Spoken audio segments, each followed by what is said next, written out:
November 1943, Bougainville Island, a name etched into the collective memory of the Marine Amphibious Corps as a crucible of fear. The dense, triple-canopy jungle, perpetually damp and suffocatingly hot, offered an almost impenetrable concealment for the Japanese defenders. Here, the enemy did not rely solely on frontal assaults or fortified bunkers, though those were present. Instead, a more insidious threat permeated the very fabric of jungle warfare: the unseen sniper. Japanese marksmanship, honed through rigorous training and a tactical philosophy that emphasized individual sacrifice, transformed the lush terrain into a deadly ambush alley. Their snipers, often positioned in elevated tree platforms or camouflaged with meticulous care amongst the undergrowth, targeted high-value personnel with chilling precision.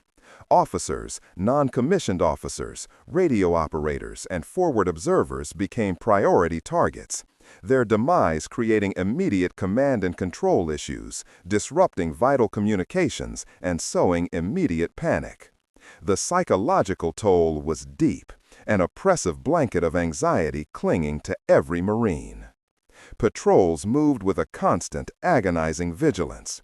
Each rustle in the foliage, every distant bird call, a potential harbinger of death.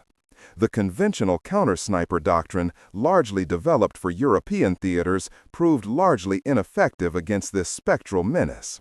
Spotting a single, expertly hidden shooter in the boundless emerald labyrinth of Bougainville was akin to finding a needle in an immense living haystack. Suppressive fire, while often employed, rarely yielded tangible results beyond further expending precious ammunition. Identifying the origin point of a shot, an essential step in neutralization, was almost impossible amidst the reverberating echoes of the jungle. Casualty rates from these invisible assailants were significant, creating a constant drain on manpower and, perhaps more critically, on unit morale. A chilling dread permeated every patrol, every perimeter watch. No location felt truly safe, no moment without potential peril. The Japanese snipers cultivated an atmosphere of paranoia, forcing American troops to question every shadow, every movement. This tactical challenge was extreme, pushing the limits of endurance for the fighting men of the 3rd Marine Division. The enemy, particularly units like elements of the Japanese 17th Infantry Division, displayed an almost supernatural patience, waiting for hours, sometimes days, for the perfect shot. This relentless pressure led to an intense psychological burden, manifesting as combat fatigue, increased jumpiness, and a pervasive sense of helplessness among the ranks. Commanders faced an unprecedented problem: how to counter an enemy who seemingly vanished after each lethal strike, an adversary who exploited the environment to such a devastating degree. The tactical landscape demanded an answer, a new approach, something beyond traditional military thought to break this cycle of unseen terror. Born in the vast, untamed expanse of Montana, Thomas Michael Callahan was forged not in the crucible of military academies, but in the rugged domain of the American frontier. As a farm boy, he learned early the relentless rhythms of nature. His education primarily practical, honed by long hours tracking game across the rolling plains and through the dense timber of his home state. This upbringing instilled in him an intense observational acuity, a patience that bordered on the meditative, and a deep understanding of animal behavior, traits that would become unexpectedly vital on the battlefields of the Pacific. He possessed a natural aptitude for camouflage, an instinct for concealment, and a remarkable ability to read terrain, skills cultivated from countless solitary hunts. His pre-war existence, though tranquil, subtly prepared him for the chaos to come. Callahan's perception, developed from anticipating the movements of deer or elk, translated seamlessly to the subtle signs of human presence. He understood the art of waiting, the precise moment to strike, and the psychological impact of unseen threats. When the Japanese attack on Pearl Harbor, December 7, 1941, ripped through the nation's composure, Callahan, like countless other young Americans, felt an immediate call to duty. He wasn't driven by grand strategic ideals, but by a visceral desire to defend his homeland, joining the United States Marine Corps soon after the declaration of war. His enlistment marked a dramatic shift from quiet fields to structured military life, yet his unique aptitudes quickly surfaced. During basic training, his instructors noted his exceptional marksmanship and his almost preternatural ability to remain unseen. While many recruits struggled with the rigorous demands of military discipline, Callahan absorbed the technical aspects of infantry combat with ease, his prior experience making him a natural fit for roles requiring stealth and individual initiative. He did not merely follow orders, he processed information, analyzing scenarios with a practical, almost cunning insight that set him apart from his peers. This capacity for independent, far-reaching tactical thought was not lost on his superiors. Instead of a rigid adherence to conventional doctrine, Callahan often sought out more efficient, if unorthodox, solutions to simulated problems. He viewed every challenge as a puzzle, applying the same methodical approach he used to outwit wild animals. His early training solidified his reputation as an individual who could perform under pressure, adapting swiftly to changing circumstances. This foundation of self-reliance and ingenious problem-solving would soon be tested in the crippling jungle warfare of Bougainville, where the enemy's sniper dominance presented a problem for which no standard manual offered a ready answer. Staff Sergeant Thomas Callahan's initial immersion into specialized warfare occurred not amidst battle, but within the structured regimen of Marine Corps Sniper School. His inherent, almost feral hunting prowess, honed across the rugged Montana landscape, was meticulously refined. The curriculum, crafted by seasoned combat veterans, surpassed mere shooting accuracy.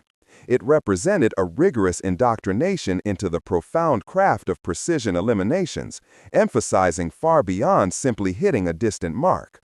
The instructors, drawing from extensive prior conflicts, asserted that a sharpshooter's most potent arm was his intellect. The rifle, a superbly calibrated instrument, served as a mere extension of a keen mind. Callahan absorbed lessons in observation, a vital aptitude involving exhaustive scrutiny of terrain, identifying subtle shifts, and detecting camouflaged positions. He learned to decipher environments, predict hostile movements, and interpret even the slightest indicators of an adversary's presence. This acute perceptive ability would prove indispensable for his subsequent accomplishments. Beyond visual recognition, the school imparted sophisticated techniques of concealment. Recruits spent countless hours perfecting their blend with natural surroundings, becoming practically imperceptible to the unseasoned gaze. They practiced crafting ghillie suits from indigenous flora, mastering the art of hushed locomotion, and understanding how shadows and luminescence could either reveal or shield. For Callahan, whose outdoor upbringing had already provided a robust foundation, this advanced instruction deepened his intuitive grasp of remaining undetected. Crucially, the instruction delved into the psychological impact of a sniper's existence. Command staff understood that a singular, precisely aimed shot could utterly demoralize an entire formation, generating widespread apprehension and uncertainty well past its immediate casualty count. Callahan studied the terror instilled by unseen adversaries, the corrosive influence on morale, and the disruption of unit cohesion. This cerebral contest, this understanding of enemy dread, was firmly ingrained. Beyond visual recognition, the school imparted sophisticated techniques of concealment. Recruits spent countless hours perfecting their blend with natural surroundings, becoming practically imperceptible to the unseasoned gaze. They practiced crafting ghillie suits from indigenous flora, mastering the art of hushed locomotion, and understanding how shadows and luminescence could either reveal or shield. For Callahan, whose outdoor upbringing had already provided a robust foundation, this advanced instruction deepened his intuitive grasp of remaining undetected. Crucially, the instruction delved into the psychological impact of a sniper's existence. Command staff understood that a singular, precisely aimed shot could utterly demoralize an entire formation, generating widespread apprehension and uncertainty well past its immediate casualty count. Callahan studied the terror instilled by invisible adversaries, the corrosive influence on morale, and the disruption of unit cohesion. This cerebral contest, this understanding of enemy dread, was firmly ingrained. Unwavering patience, an essential attribute, was instilled in every prospective marksman. Prolonged periods of motionless vigilance, enduring discomfort, and sustaining absolute concentration were routine. Callahan, possessing a hunter's disposition, excelled at this composed perseverance. He developed an unmatched aptitude for comprehending enemy behavior, scrutinizing their patterns, their customary actions, their habitual tells. He learned to adopt the perspective of the opposing forces, foreseeing their responses to pressure and leveraging their inherent frailties. These core tenets, diligent observation, covert stealth, psychological warfare, and an almost preternatural endurance, transformed Callahan into a formidable operative. His distinctive contribution, later actualized on Bougainville, would stem not solely from his expertise with a Springfield rifle. Instead, it would emerge from his deep insight into the sniper's genuine objective: to fracture the enemy's resolve, not simply their physical bodies, through ingenious and tactical stratagems. His tenure at sniper school, therefore, furnished the foundational intellectual framework for the unorthodox approaches that would soon generate terror along Japanese lines. On Bougainville, in the oppressive heat and incessant humidity of November 1943, the jungle offered a treacherous tableau of concealment and sudden death. Staff Sergeant Thomas Callahan, a seasoned hunter of men, found his instincts challenged daily by the pervasive, unseen threat of Imperial Japanese snipers.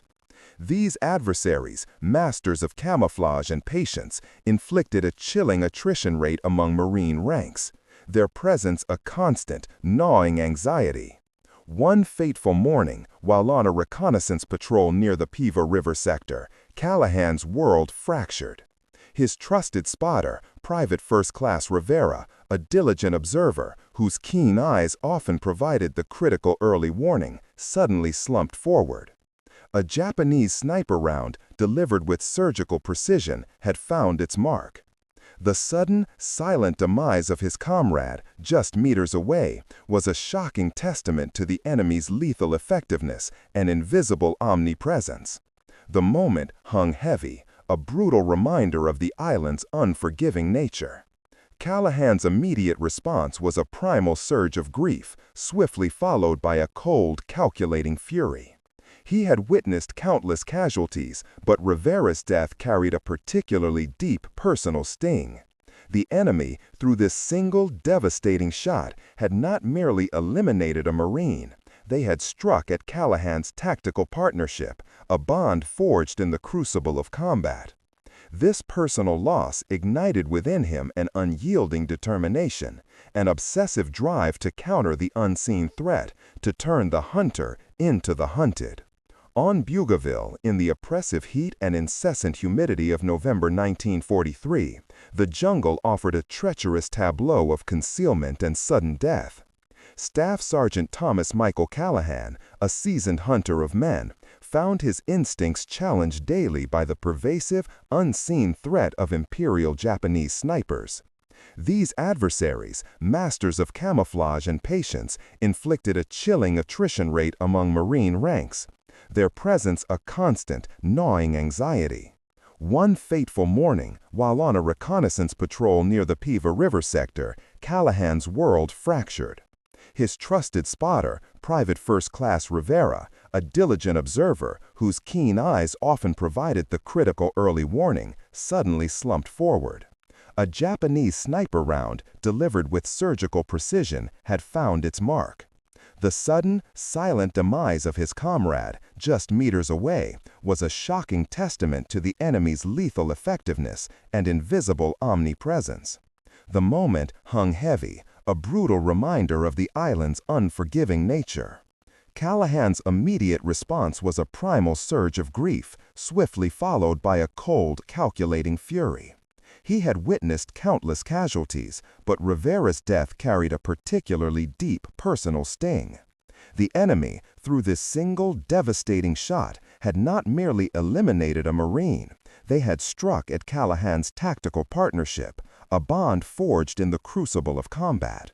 This personal loss ignited within him an unyielding determination, an obsessive drive to counter the unseen threat, to turn the hunter into the hunted. Later that day, back at their forward operating position, the image of Rivera's lifeless form haunted Callahan. He sat, consumed by thought, his gaze unfocused, until it landed on a discarded sea ration can, its polished tin reflecting a sliver of the equatorial sun. A sudden, electrifying spark of inspiration ignited. What if, he mused, this simple reflective surface could be used not for sustenance, but for deception? Could the very act of concealment, which favored the Japanese, be weaponized against them? The concept solidified rapidly in his mind, a deliberate, controlled flash, perhaps even a subtle movement, designed to mimic a careless Marine revealing his position. Such an anomaly in the dense jungle foliage, he theorized, would be irresistible bait for the patient Japanese marksman. It was a desperate gamble, born from the crucible of sorrow and an urgent need for retribution, transforming a mundane piece of refuse into a potential instrument of psychological warfare. This unorthodox stratagem, conceived in the shadow of loss, would soon generate widespread terror among the enemy. The profound shock of Rivera's demise, a visceral experience for Staff Sergeant Thomas Callahan, ignited a desperate, inventive spark. His mind, honed by years stalking game in Montana's vast wilderness, now fixated on a singular objective: neutralize the unseen threat that plagued Marine patrols on Bougainville. He knew the jungle's canopy, thick and unforgiving, offered the enemy perfect concealment. A direct approach was proving suicidal, demanding a different kind of cunning. His chosen implement, born of necessity and observation, was patently absurd, yet perfectly suited for deception. An ordinary metallic ration container, scavenged from discarded provisions, became his initial instrument. Its inner surface, burnished from earlier use, possessed a subtle, reflective quality. This simple item, devoid of any conventional military utility, would soon become a terrifying beacon. The first crude application occurred near a known enemy observation post, a rocky outcrop overlooking a key logistical artery used by the 3rd Marine Division. Callahan, moving with silent, predatory grace, carefully positioned the gleaming cylinder. He used a length of parachute cord, thin and resilient, to manipulate its angle from a concealed vantage point some 70 yards away. His aim was straightforward: cast an intermittent artificial gleam mimicking sunlight on a sniper's lens or perhaps a field glass. This was a direct challenge, an open invitation to a dangerous adversary. For what felt like an interminable duration, he waited, rifle poised, eyes scanning the dense foliage surrounding the Japanese position. The midday sun, a fierce tropical orb, beat down upon the humid expanse. Then a minute flicker, a faint, almost imperceptible response from the enemy's lair. A tiny, quick flash, a telltale sign of an optic adjusting, followed by the distinctive crack of a Nambu Type 99 rifle. The bullet, a lethal projectile, struck just inches from where the soup can had been. That precise moment was his window. Callahan, already tracking the origin of the shot, squeezed his own trigger. A single, well-aimed projectile from his M1903 Springfield streaked through the verdant undergrowth.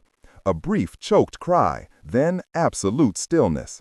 The subsequent investigation confirmed it. A Japanese sniper, the first victim of this unorthodox method, lay dead. The primitive lure had worked, proving the concept. This initial success, a mere isolated incident at the time, was a revelatory demonstration. It validated Callahan's audacious hypothesis that the enemy, confident in their concealment, could be provoked into revealing their presence. The simple, reflective tin had served its purpose, transforming from a mundane object into an instrument of precise, lethal engagement. A new chapter in psychological warfare, terrifying and effective, had just commenced. The nightmare for Imperial Japanese Army snipers had begun, not with a roar, but with a silent, deadly glint. The initial, stark simplicity of Callahan's strategy, while effective, quickly evolved under his meticulous observation. Recognizing the enemy's capacity for adaptation, Staff Sergeant Thomas Callahan commenced a systematic program of refinement. His primary innovation involved developing remote adjustment mechanisms for his reflective decoys.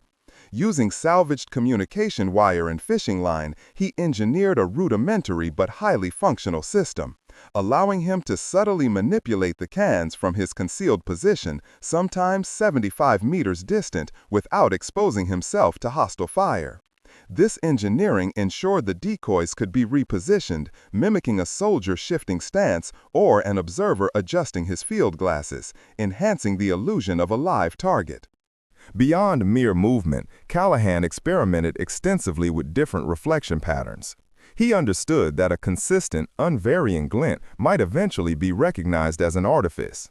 Therefore, he began altering the can's surface presentation, sometimes a quick, sharp flash designed to mimic the sun catching a helmet or rifle scope. Other times, he would angle the can for a sustained, dull gleam, simulating the slow movement of an enemy. He would even use multiple cans, orchestrated to flash sequentially, creating the impression of multiple enemy personnel moving through the dense jungle foliage of Bougainville.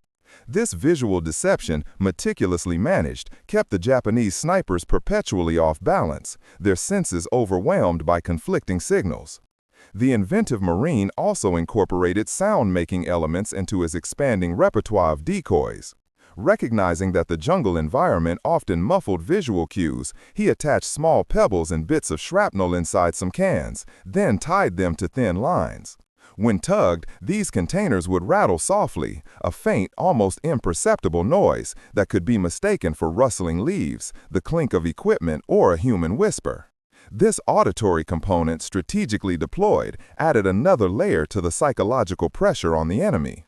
A Japanese sniper, already on edge from the phantom flashes, would now hear subtle sounds, convincing him a target was truly present, just beyond his sight. These continuous advancements transformed Callahan's initial clever ruse into a sophisticated multisensory trap.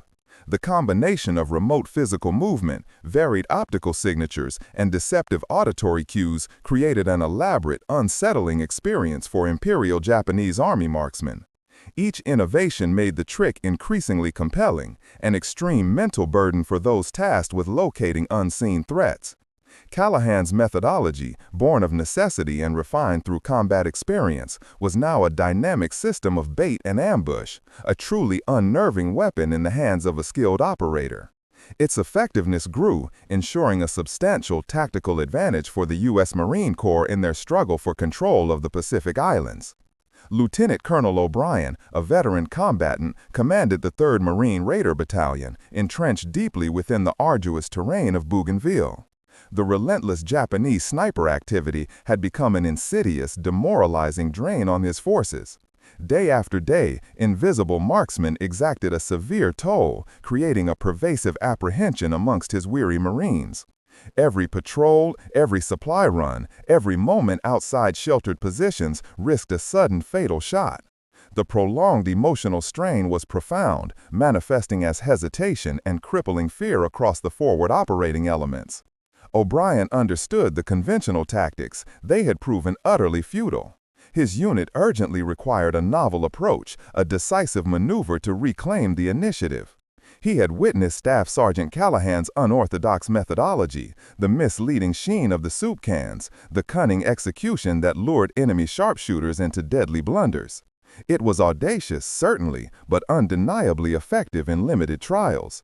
The stakes were mounting, and O'Brien, a pragmatist, could not ignore the distant promise of success Callahan's ingenuity offered. Thus, on November 10, 1943, a pivotal decision was enacted.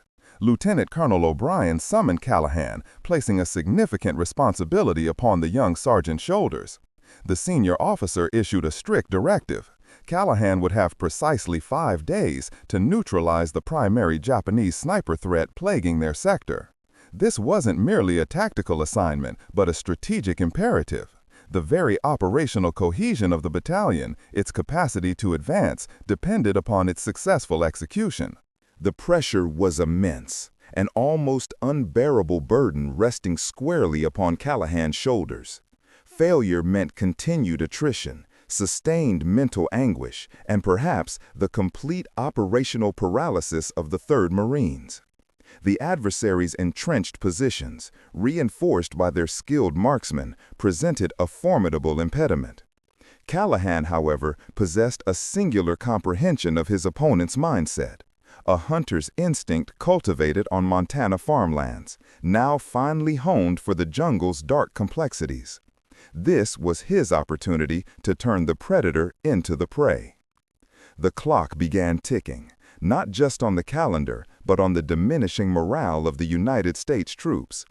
Callahan and his small, committed team, now operating with official sanction, moved with fresh purpose.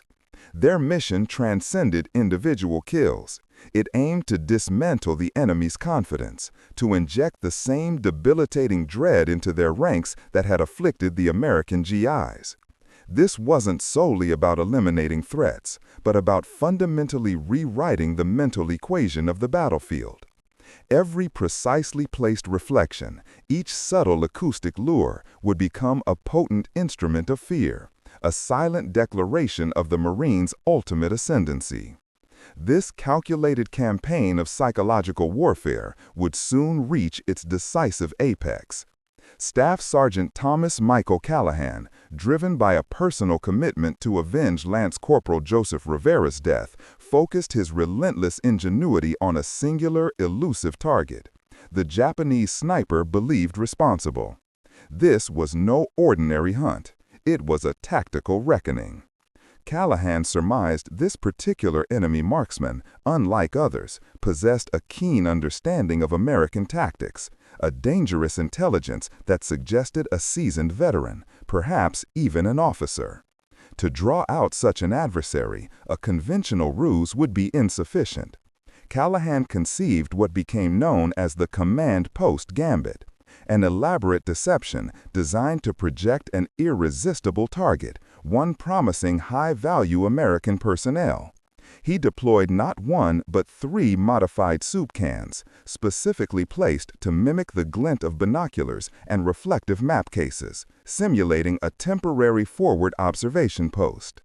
These reflective surfaces were positioned with meticulous care, catching the early morning sun, their subtle flashes visible from known enemy strongpoints on Hill 260.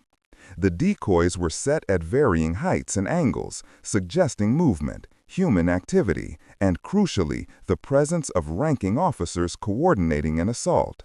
This intricate setup, executed under the cover of darkness on November 13, 1943, was a bait beyond simple curiosity. It was a deliberate challenge to the enemy's best. Callahan, along with his new spotter, PFC Michael O'Malley, took up their hidden positions, overlooking the simulated command post. The wait was arduous, demanding absolute stillness and unwavering concentration. Hours stretched, punctuated only by the distant sounds of jungle life and occasional mortar fire. Then a faint glimmer, a flicker from a distant tree line near the ridge, betrayed the presence of their quarry. The Japanese sniper, confident in his position and tempted by the apparent prize, had taken the bait. The enemy sniper, now exposed, had made a fatal miscalculation. Callahan, peering through his M1903 Springfield scope, held his breath, waiting for the perfect shot. He tracked the glint, confirming the target's location near a prominent banyan tree, its position offering a commanding view of the Marine lines. The shot, when it came, was precise, silencing the threat instantly. Later, reconnaissance teams confirmed the kill, identifying the deceased as Lieutenant Kenjiro Tanaka, a highly decorated Imperial Japanese Army sniper credited with over 30 American fatalities. The elimination of Tanaka sent an extreme shockwave through the Japanese Sniper Corps, a blow not only to their operational capacity but to their morale. The hunter had become the hunted, demonstrating a far-reaching tactical superiority that transcended mere firepower. Yet, even in victory, the grim reality of such warfare lingered, a testament to the fact that every innovation, every strategic advantage was forged in the crucible of lethal engagement. For Callahan, this particular kill represented more than just a number. It was a closure, a grim justice for Rivera. The Imperial Japanese Army's forward observation teams, particularly elements of the 6th Division operating near the Marine perimeter, quickly registered a perturbing anomaly. Their accomplished marksmen, once a pervasive menace, were now vanishing with alarming frequency. Initially, field commanders dismissed these losses as simple combat attrition, a regrettable cost of jungle warfare. Yet, a pattern emerged, one marked by peculiar, intermittent glints of light observed from American positions, often preceding a swift, silent death for a sniper. This inexplicable phenomenon, coupled with the abrupt cessation of critical intelligence streams, began to sow deep confusion within the ranks. Facing an adversary employing seemingly supernatural methods, Japanese High Command on Bougainville, led by Lieutenant General Harukichi Hyakutake, initiated countermeasures. Their skilled scout snipers, accustomed to dominance, were instructed to avoid exposed vantage points, instead relying on denser foliage and shifting their positions more frequently. Observation schedules were modified, with personnel minimizing daylight exposure. Some units commenced using smoke grenades to obscure potential reflective sources, a rudimentary defense against an unknown threat. This tactical adjustment, while indicative of the enemy's perceptiveness, merely transformed the situation from a brutal ambush into an intricate game of concealment and detection. Staff Sergeant Callahan, however, anticipated such a response. His ingenious system, initially reliant on individual judgment, swiftly evolved into a synchronized network. He began coordinating with adjacent Marine Corps infantry squads and forward artillery observers, establishing a rudimentary radio net. This allowed him to triangulate potential sniper locations with greater exactitude and to deploy multiple reflective lures simultaneously across a wider sector. A single isolated flash might be dismissed as sunlight on discarded metal, but a series of synchronized gleams, appearing and disappearing at strategic points, projected an illusion of omnipresent surveillance, a terrifying ghost in the dense undergrowth. The psychological dimension of this escalating conflict became paramount. Callahan's ingenuity extended beyond mere visual trickery. He integrated sound into his deception, occasionally deploying empty ammunition cans filled with pebbles, rigged to clatter faintly when disturbed by tripwires, creating auditory diversions. This layered approach meant Japanese snipers, already unnerved, were now bombarded by sensory cues that seemed to emanate from everywhere and nowhere, eroding their mental fortitude. The distinct glint, now often accompanied by a rustle or faint metallic jingle, confirmed their worst suspicions. The Americans were not only aware of their positions, but were actively hunting them with a chilling, unseen intelligence. This unprecedented cat-and-mouse struggle fundamentally challenged established sniper doctrine. The Imperial soldiers, renowned for their discipline and stealth, found their traditional fieldcraft rendered obsolete by a foe who turned their own patience against them. Every shadow became suspect, every rustle a potential trap. The toll was not just in lives, but in eroded morale and a pervasive sense of helplessness. Callahan's method, born of necessity and personal grief, thus transcended a mere combat technique. It became an instrument of profound psychological warfare, turning the jungle itself into a mental labyrinth for the Japanese, an unrelenting silent torment. The campaign, spearheaded by Staff Sergeant Callahan, reached its operational zenith in mid-November 1943. While the numerical tally of confirmed enemy snipers neutralized, reaching scores each day, provided tangible metrics, the true measure of its success lay in a deep psychological shift. Japanese forces, accustomed to their own stealth tactics and the demoralizing effect of invisible sharpshooters, now found themselves embroiled in a perplexing counterinsurgency. A widespread apprehension, a new species of dread, began to permeate the enemy lines, turning their perceived advantage into a debilitating vulnerability. Callahan's method, a blend of meticulous observation and ingenious deception, allowed for an exceptional escalation of engagement. His daily kill counts swelled, often exceeding 20 confirmed eliminations per 24-hour cycle, a remarkable feat for a single sniper unit operating in the dense Bougainville jungle. This was not mere marksmanship. It was a carefully orchestrated symphony of false signals, precisely calibrated reflections, and subtly placed sound cues. Each day, the network of lures became more sophisticated, more elusive, creating an illusion of omnipresent surveillance. The Japanese 6th Division's reconnaissance patrols, once confident, became disoriented, their movements increasingly hesitant. The psychological pressure on the Imperial Japanese Army snipers, particularly those of the 23rd Infantry Regiment, grew severe. They were being hunted by an enemy they could not see, whose methods defied their established doctrine. Reports from the front lines described soldiers firing wildly at glints of light or freezing at the slightest rustle, convinced they were being observed. This pervasive sense of an unseen, unerring predator eroded their mental fortitude, transforming previously disciplined sharpshooters into a collection of nervous, easily startled men. Their own psychological warfare tactics, designed to instill fear in Allied troops, were now reflected back, magnified, and turned against them with merciless precision.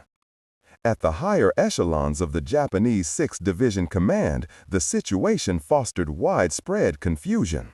Their intelligence reports, initially dismissing the incidents as isolated skirmishes or exaggerated Allied propaganda, could no longer ignore the persistent loss of experienced snipers and observers.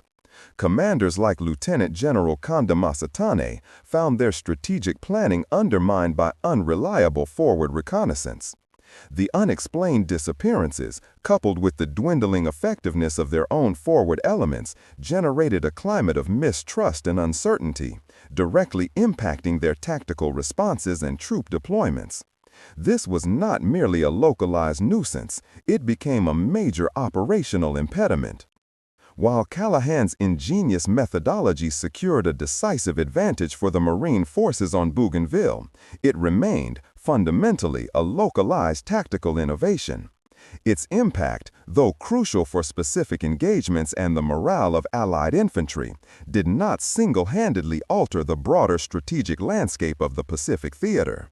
However, the experience illuminated a stark truth about modern warfare, that the human element, even in the face of superior technology or numerical disadvantage, could, through ingenuity and acute observation, create asymmetric effects. It highlighted the harrowing reality of close-quarters jungle combat, where unseen threats held an immense psychological toll. The initial success of Staff Sergeant Callahan's reflective decoy system, while undoubtedly devastating, possessed a critical vulnerability, a dependency on the radiant tropical sun that could be exploited.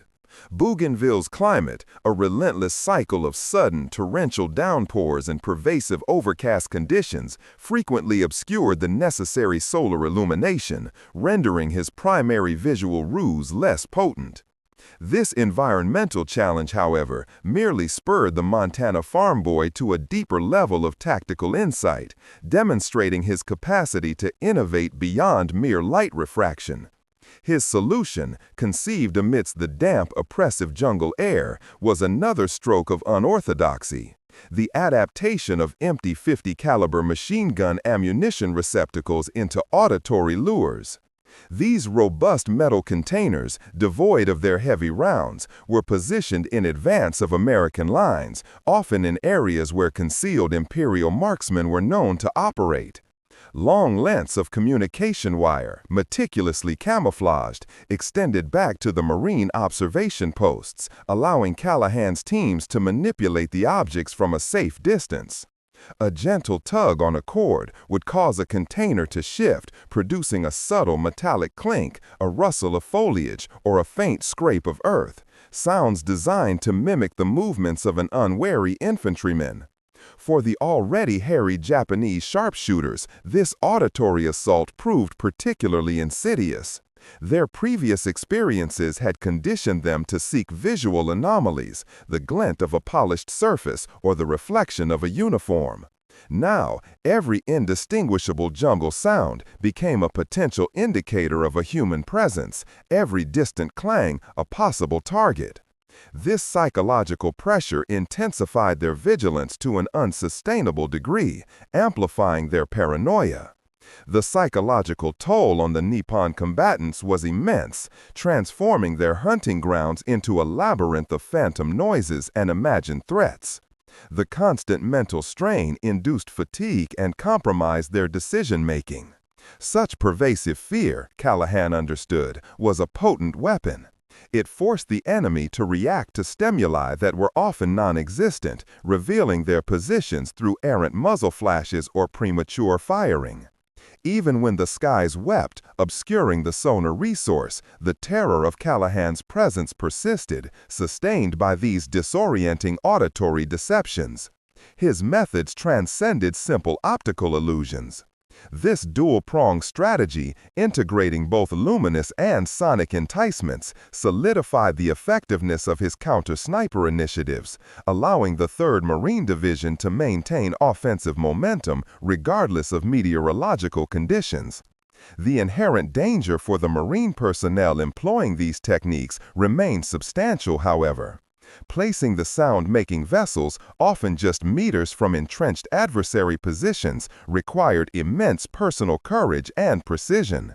Callahan's adaptive genius, showcased by this transition from visual trickery to acoustic misdirection, underscored his understanding of warfare's fundamental principle: to dominate the opponent's perception and decision cycle, irrespective of environmental factors. The intense 5-day operation, a meticulous campaign of psychological warfare and lethal precision, reached its culmination. Across the rugged terrain of Bougainville, the unseen terror that had plagued the 3rd Marine Division was systematically dismantled, bullet by calculated bullet. Staff Sergeant Callahan's inventive strategy yielded an astonishing 112 confirmed enemy combatant eliminations, a truly remarkable tally that transcended typical sniper engagements. The immediate tactical relief for the Marine forces was profound, almost palpable. Patrols, once fraught with extreme peril from concealed marksmen, could now move with a renewed, though cautious, confidence. Unit commanders observed a significant reduction in casualties attributed to long-range fire, allowing for more aggressive forward reconnaissance and improved logistical movements across the jungle's oppressive canopy. This strategic advantage, hard-won by ingenuity and courage, profoundly altered the local combat dynamic. Callahan's ingenious methods, initially conceived from an empty ration container, fundamentally reconfigured the Marine Corps' approach to counter-sniping. The emphasis shifted from passive vigilance to active deception, from merely avoiding the hidden threat to actively baiting and neutralizing it. His techniques, involving sophisticated visual and auditory misdirection, would soon be codified into training manuals, influencing subsequent generations of sharpshooters within the U.S. military apparatus. For the Imperial Japanese forces, this sustained psychological assault signaled nothing less than the crushing conclusion of their sniper dominance. The omnipresent, reflecting glint of a soup can or the inexplicable clatter of distant ammunition fostered an environment of pervasive paranoia. Their concealed positions, once impervious havens for deadly marksmanship, had become potential death traps. This psychological ascendancy, achieved through a simple yet brilliantly executed trick, rendered their elite riflemen vulnerable, undermining their morale and operational effectiveness. Yet, amidst the commendations and strategic successes, it is crucial to recall the grim reality of Callahan's task. His ingenious solutions, while saving countless Marine lives, were designed to end others. The nightmare he inflicted upon his adversaries was a testament to his tactical brilliance, but also a stark reminder of war's brutal calculus. His later reflections, often emphasizing the necessity of the act over any personal glorification of the kill count, provide a poignant counterpoint to the awe-inspiring mythology surrounding his exploits. The immediate aftermath of Staff Sergeant Callahan's 5-day campaign on Bougainville was nothing short of a strategic revelation. His astounding tally of 112 confirmed kills, achieved with such unorthodox means, compelled Marine Corps leadership to meticulously examine his methodology. This compelling evidence, garnered during intense combat operations, led directly to the profound transformation of established sniper doctrine. Principles once deemed tangential, like psychological manipulation and resourcefulness, now assumed paramount importance in official training curricula. Callahan himself, no longer simply a frontline operative, transitioned into a vital instructor, tasked with disseminating his radical insights. He patiently taught aspiring marksmen, and even seasoned veterans, the intricate nuances of his deception-based system. His tutelage, conducted across various Pacific Theater training academies, emphasized not merely pinpoint accuracy, but the critical art of reading an adversary, anticipating their reactions, and exploiting their inherent fears. The reflective can, once an absurd implement, thus evolved into a symbolic representation of a deeper, more profound combat philosophy. For his exceptional service and innovative thinking, Thomas Michael Callahan received formal commendation of the highest order. He was awarded the esteemed Navy Cross, a distinguished decoration signifying extraordinary valor and ingenious contributions under fire. This significant tribute, bestowed for actions far exceeding conventional expectations, permanently etched his name into the annals of American military history, not just as a skilled shooter, but as an architect of psychological warfare. His exploits fundamentally reshaped how the Corps approached long-range engagement. Yet, the efficacy of Callahan's ingenious gambit also cast a stark, unsettling light on the grim realities of conflict. While undeniably effective in breaking the morale of the Imperial Japanese Army's precision shooters, the tactic deliberately amplified their terror and disorientation. The adversary, once a formidable, unseen threat, became the tormented victim of an unseen, taunting presence.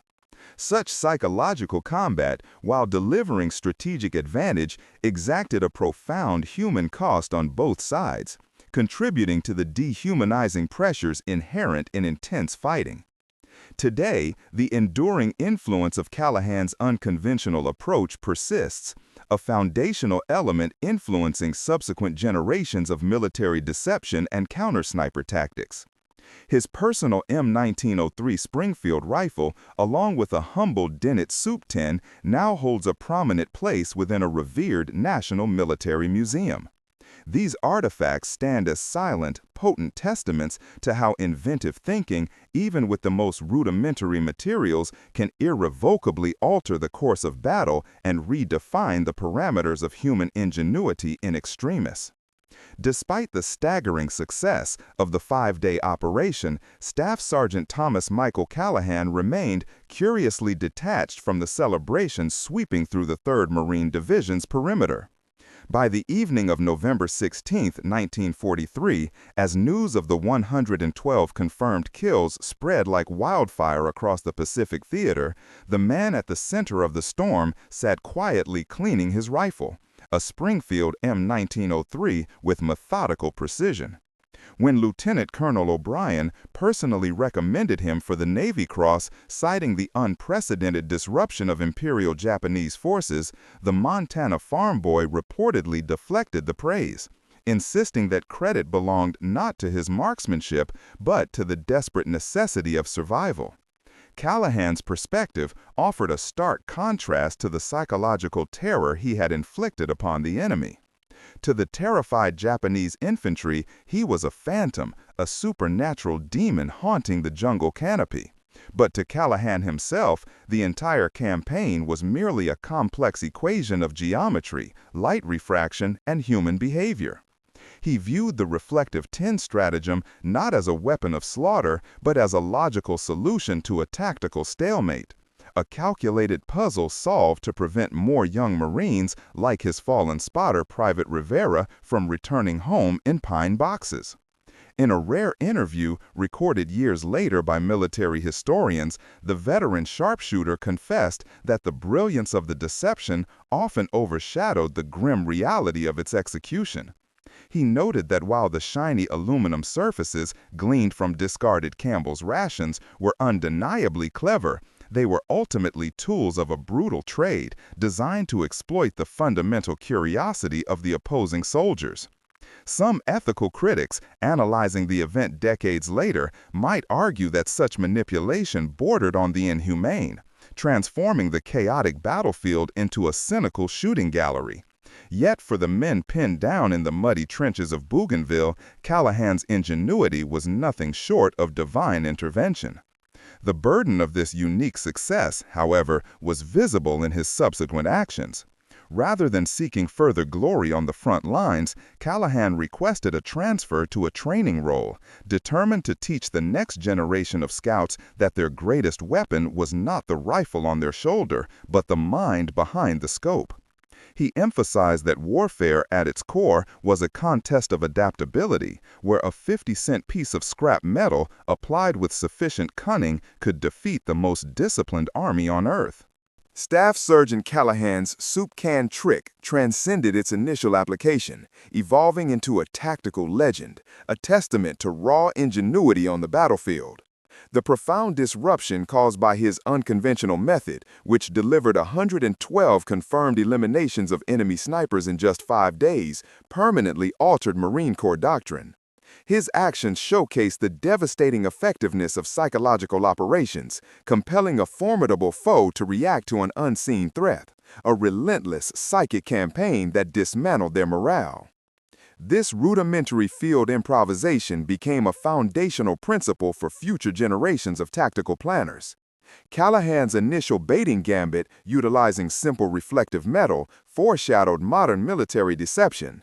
Contemporary forces deploy sophisticated decoys, advanced electronic warfare devices, and intricate camouflage systems, yet the core objective remains precisely the same: exploiting the adversary's perception, sowing confusion, and fostering doubt. It proved that sometimes the most crucial innovation emerges from necessity and resourcefulness, a low-tech solution in a high-stakes conflict. The lessons derived from Bougainville continue to influence asymmetric warfare strategies, highlighting the enduring value of outwitting the opponent, not just overpowering them. While undeniably potent, Callahan's unique approach was not a universal panacea for every combat scenario. Its remarkable effectiveness was largely predicated on specific conditions: the dense jungle terrain of Bougainville and the Imperial Japanese Army's sniper doctrine, which emphasized patient fixed positions. Against highly mobile reconnaissance units or a different enemy strategy, its utility would certainly diminish. Moreover, the systematic psychological torment inflicted upon enemy combatants, driving many to suicidal charges or extreme paranoia, raises complex ethical dimensions concerning the limits of battlefield manipulation. The terror it generated was a chilling reminder of war's profound impact on the human psyche. Today, the physical artifacts of Callahan's remarkable contribution are preserved for posterity. His personal M1903 Springfield sniper rifle, alongside several of the actual soup cans that became instruments of dread, are prominently displayed at the National Museum of the Marine Corps in Quantico, Virginia. These objects serve as a tangible symbol of his extraordinary resourcefulness, a concrete illustration of how individual brilliance can alter the course of a localized military engagement. Callahan's cunning trick, born of desperation and courage, solidified the importance of psychological warfare, ensuring that the Japanese sniper's nightmare remains an unforgettable chapter in military history, a vivid testament to the power of human intellect in confrontation.